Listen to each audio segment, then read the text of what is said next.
You've earned the title, built the business, and juggled it all. So why does that little voice still whisper, you're not good enough?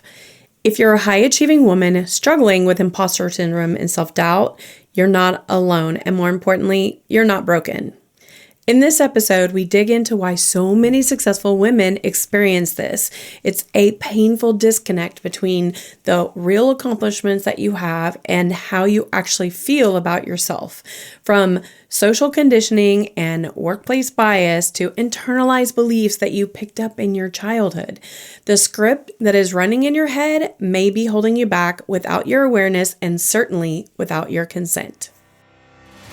Have you ever felt held back by self-doubt, whether it's speaking up in a meeting or connecting with others or simply just believing in your own worth? Well, you're not alone. Welcome to the Crazy Confidence Coach podcast. I'm Heather Edwards, Master Certified Life Coach, and my goal is to empower you to step into your most authentic, confident self. Here, you're going to discover practical strategies and powerful insights to help you improve your communication, deepen those relationships, and elevate your self-esteem. And each week, I'm going to guide you through some actionable tips and mindset shifts that are specifically designed to help you break free from fear, show up boldly in every area of your life, and build crazy confidence. Are you ready to stop hiding in the shadows, playing small, and avoiding the spotlight? Grab your favorite pen and a notebook, and let's get to it. Why do so many successful women still doubt themselves? So many high-achieving women experience imposter syndrome. They may experience some success, they may get promoted, they get the job with a title, build a business, have a family, juggle it all, only to constantly have a tape of repeating thoughts that they're failing, they're not good enough, they're not doing enough for the family or enough at work. How does someone go and live up to all these expectations and squash the self-doubt? So first, let me just say this. I speak to a lot of women. I've spoken to so many high-achieving women who have flown to other countries to help deaf people learn sign language. I've talked to women starting nonprofits to save families that are single mothers who are raising children on their own. I've worked with CEOs that are put in charge of doing great things. And one thing that is in common with all of them is they still experience self-doubt. What fascinates me about this is that most of these women are on all of life standards that most people would look at, highly, highly achieved things that most of us wouldn't even consider even working toward. So what is it that's missing? What is it that is holding them back? Well, for one, social conditioning teaches women to be modest.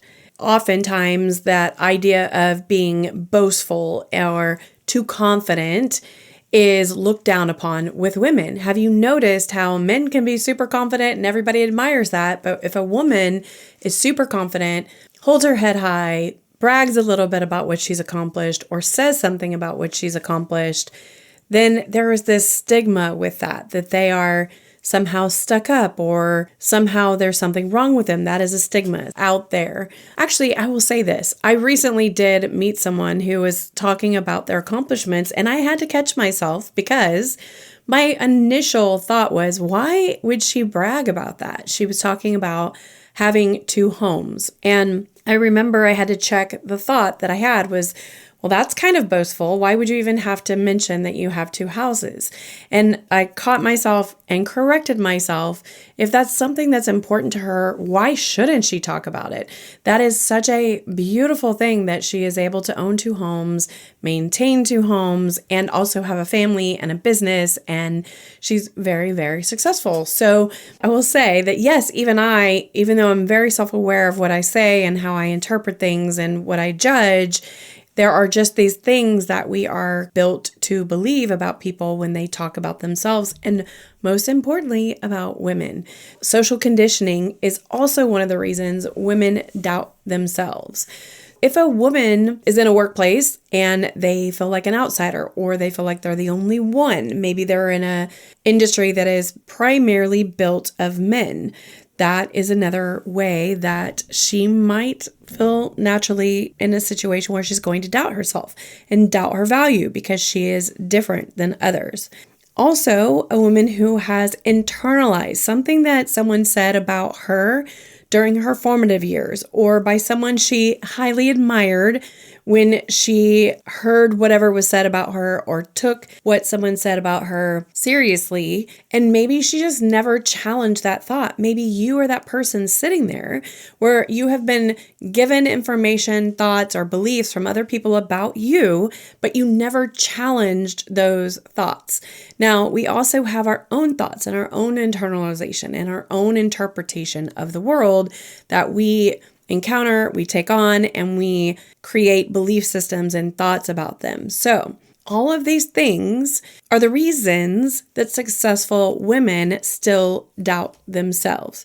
If you have this script that is running in your head that tells you things like, you just got lucky, you're never going to be good at that, or women don't make it to the top, they just support those that are at the top. There are so many unuseful scripts women can harbor, and some of them are unconsciously running and impact your lives without your awareness. Some of them you are aware of and you simply don't know how to get out of them. Ultimately, all of these things may be holding you back without your consent. What are we going to do about catching this disconnect that we have between our thoughts about ourselves and the belief that we have about ourselves, and recognizing its impact on you and how to change the impact that it's having on you? There is so much power in becoming aware of what those thoughts are and then being able to switch them or change those thoughts into useful thoughts for you that can support you. So first of all, we have to begin by intentionally paying attention to what your thoughts are about yourself. When do these doubts creep in, and how do they manifest themselves through actual words? Like, what are the words that are said to you about yourself? So at all times, you need to become more aware of what it is that you're saying to yourself about yourself and to others about yourself. So when you experience success, what are you thinking? When you experience a struggle, what are your thoughts about the struggle and how you handle it? When you're excited about something, are you dampering your excitement because someone else may believe that it's not something good for you? I once was applying for a job that was out of state, was high paying, and the person I was with at the time, I would have been making more than that person. And I'll never forget it because he just was not happy at all for me to go get this job. And I remember thinking, oh, I guess I shouldn't really take the job if I'm offered the job. And I look back on that now, and that should have been a red flag that relationship was not the right relationship. Clearly it worked out. It is not the person I was with. But those are the kinds of things you need to catch yourself doing. Are you making yourself smaller? Are you dismissing yourself? When you're scared, what are you thinking? What are your thoughts about life in general, about you and your dealing with life? When you hear yourself doubting yourself, then you need to take note, because what you want to do, number one, is you're going to name it for what it is. Is this self-doubt? Is it insecurity? What is it? This is self-doubt. And then you're going to say, this is just my imposter syndrome talking, whatever it is, or this is just my insecurity talking. But we don't want to end there. We want to ask yourself, what parts of my thoughts about this are true? In this self-doubt, what's true and what's not true? How am I lying to myself, or how am I exaggerating to fit my old narrative of myself? Because oftentimes we reach a place in our life where we have never been there before. For instance, at one point I got a director level position. I remember driving to that workplace and thinking, oh my goodness, I'm a director. I've never been a director. How do you be a director? And the other part of that was it didn't feel like I thought it was going to feel. So in that moment, I would question myself, what's true about what I'm doing, what's not true about what I'm thinking, and my thoughts about myself in that moment. And that's what I'm asking you to do here. I want you to name it for what it is. So I'm having self-doubt. I'm having some insecurities about how I'm going to handle this. And then what's true, what's not true. and question or challenge whatever it is first and foremost. The truth is, every successful woman reports doubting their abilities regularly. And you're not the only one that questions yourself. You're just not. But imagine for just 1 second that a friend comes to you and she shares with you her doubts and her questioning of herself about the raise or the praise that she just got and her doubting herself for where she is. And I want you to imagine what exactly you would say to her in response to her doubt. How would you feed her confidence? How would you show herself the image that you believe of her to her? And then the fun part is I want you to do that for you.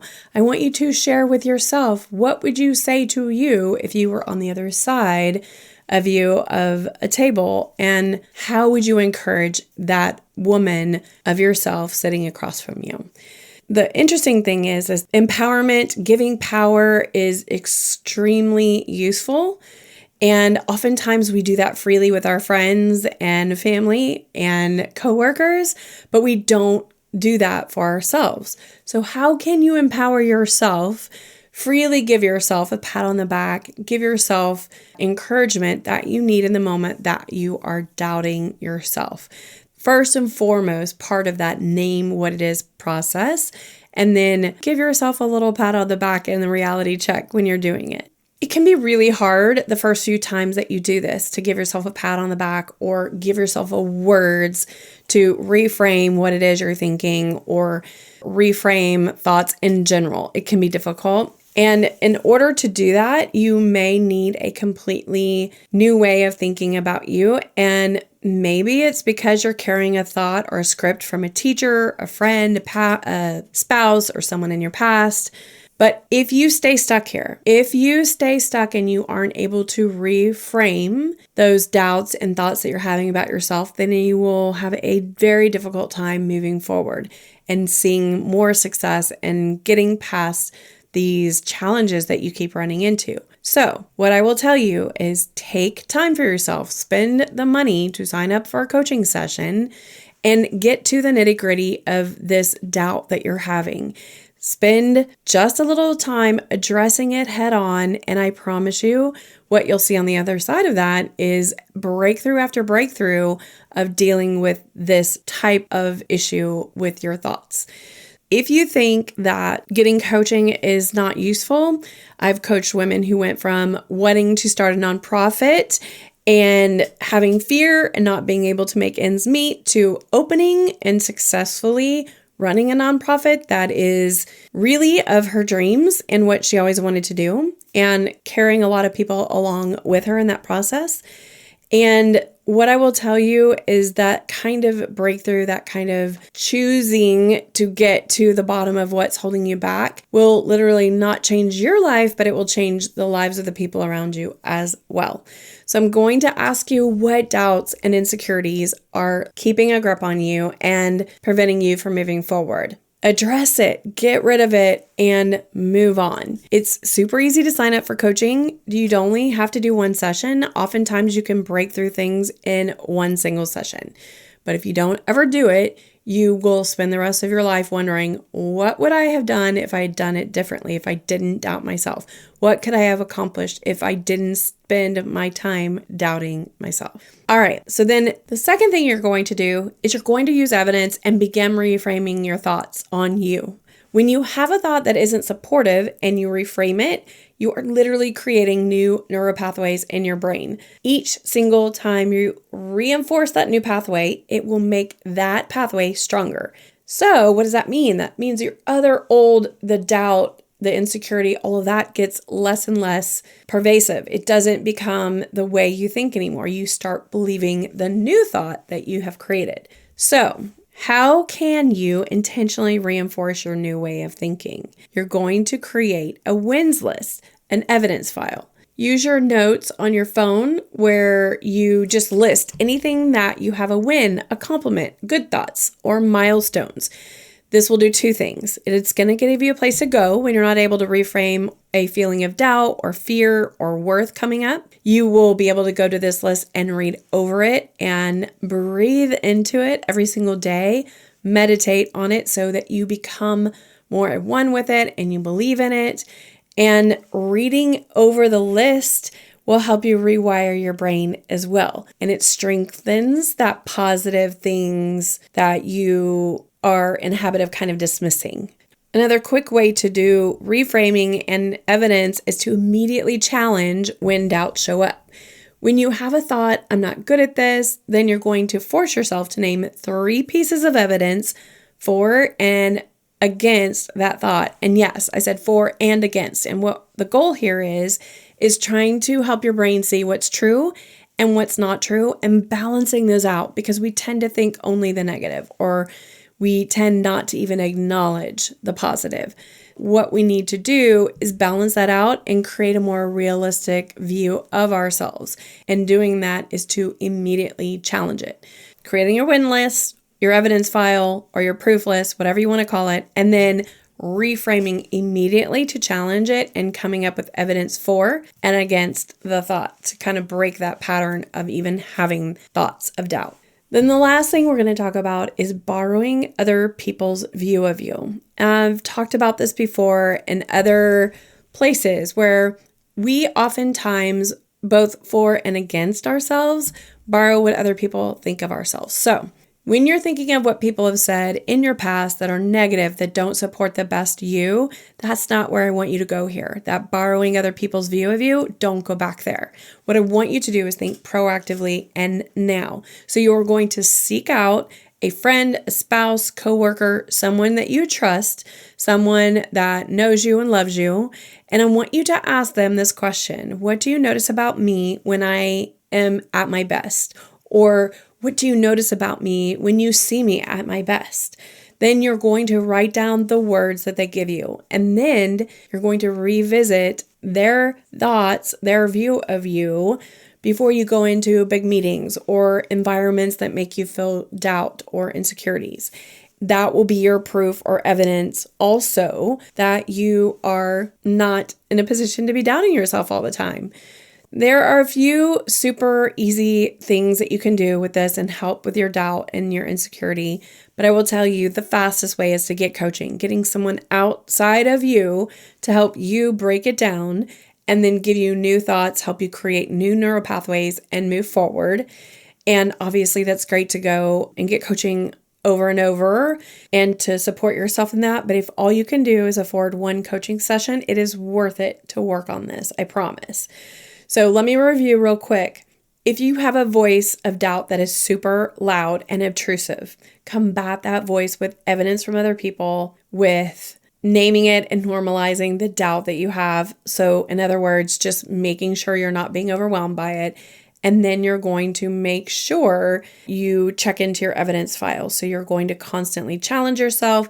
You're going to use an evidence file of what works. You're going to borrow other people's view of you in the now and help you see the evidence that you have about who you are when you're at your best and who you can be if you allow yourself to be that person. Look, I know you're going to always have doubt. We all have doubt, but the best thing that you can do is to learn how to be aware of it, learn how to reframe it, and learn how to create evidence for what could be true or is true that is not where you need to live in doubt and fear of yourself. And there are so many other things that go along with this, but today I want to leave it here because I want you to realize how much your own thoughts are what is holding you back. Your own thoughts are what you need to reframe. Your own thoughts and your own belief systems are what's keeping you stuck and doubting yourself. So you don't have to live in that. You can move on from that. I promise. I've been there. I'm doing it all the time because each time you unmask something that you know that's holding you back, guess what? There's another layer there. There's always going to be more work to do.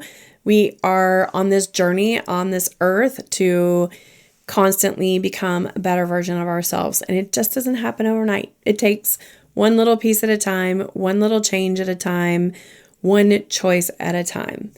I hope you enjoyed this. I hope it helps you out a little bit. And I will probably at some point dig a little bit deeper into this whole idea of how you can create less doubt for yourself. Have a great one, and I'll talk to you soon. Thank you so much for hanging out with me today. It has been a blast. I would love for you to do me a huge favor and either go leave a rating or a review.